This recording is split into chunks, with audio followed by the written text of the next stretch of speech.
Assalamualaikum warahmatullahi wabarakatuh. Saudara, berbagai perkembangan informasi seputar Provinsi Aceh kembali kami hadirkan dalam Aceh Hari Ini bersama saya Khairul Bashar. Dan saya Cud Hardianti. Sebelumnya mari kita simak dua cuplikan berita utama Aceh Hari Ini.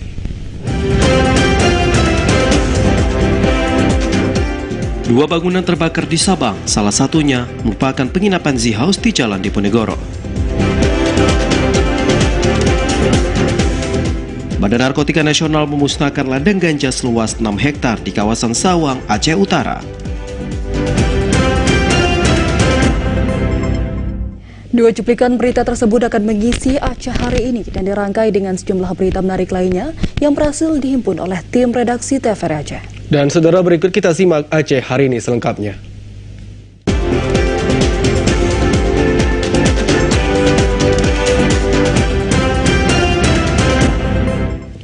Saudara, informasi pertama, dua unit bangunan di Sabang pada Rabu dini hari dilalap si jago merah. Salah satu bangunan yang terbakar merupakan penginapan yang masih dihuni oleh sejumlah tamu. Tidak ada korban jiwa dalam kejadian itu, namun kerugian materi diperkirakan sekitar 1 miliar rupiah. Dua unit bangunan di Sabang pada Rabu dini hari sekitar pukul 3 waktu Indonesia Barat terbakar. Bangunan yang terbakar merupakan satu unit rumah kosong dan juga sebuah penginapan Z-House yang terdapat di tengah kota Sabang. Kobaran api semakin cepat merambat karena kencangnya angin yang melanda kota Sabang dalam beberapa hari terakhir. Bangunan yang keduanya memiliki konstruksi hampir seluruhnya kayu itu terus berkobar hingga 3 jam lebih. Dua unit mobil pemadam kebakaran, dua unit mobil tangki air dari BPBD, satu unit pemadam kebakaran dari Lanutmus, dan satu unit dari TNI AL dikerahkan untuk melakukan pemadaman.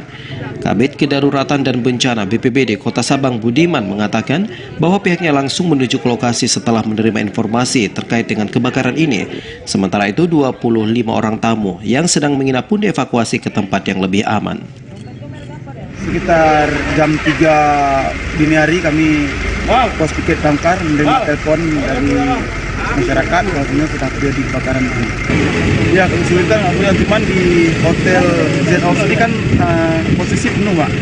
Posisi penuh dengan tamu yang menginap, jadi ada proses evakuasi tamu yang menginap, yaitu sekitar 25 tamu, 4 balita dan 2 orang tua. Saat ini penyebab kebakaran masih didalami dan juga diselidiki oleh pihak kepolisian. Pada pagi tadi pun garis polisi telah dipasang di sekitar lokasi. Budiman memperkirakan kerugian materi dari kebakaran dua bangunan itu mencapai 1 miliar rupiah.